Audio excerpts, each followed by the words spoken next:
এইটা আমার মেকআপ ছাড়া লুক। এবার আমি মেকআপ করতে বসেছি আর আমাকে মেকআপ করাচ্ছে আমার সোনা মা। তো ও আস্তে আস্তে ট্রাই করছে মেকআপ কিভাবে করা যায়, শেখা যায়। তো চলো দেখতে থাকো পুরো মেকআপটা কেমনভাবে করছে, তোমাদের সঙ্গে শেয়ার করছি।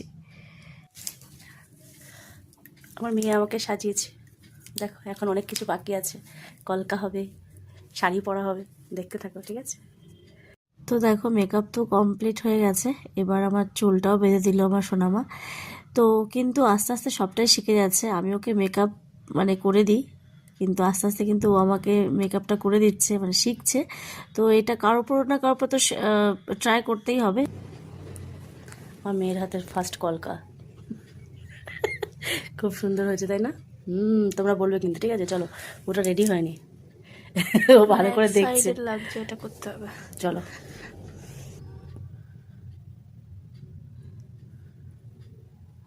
ঠিক আছে।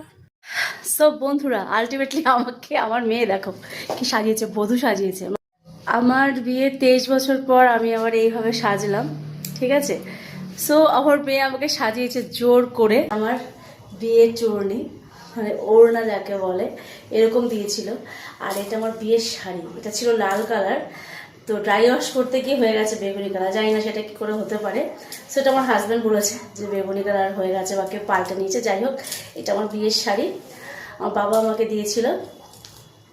সো এই যে কেমন লাগছে অবশ্যই জানাবে, আমার মেয়ে আমাকে সাজিয়ে দিয়েছে, দেখি দিই ঘুরে।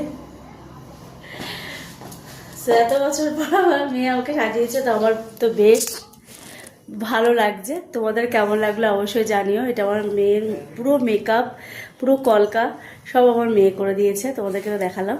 সো কেমন লাগলো অবশ্যই জানিও। টাটা।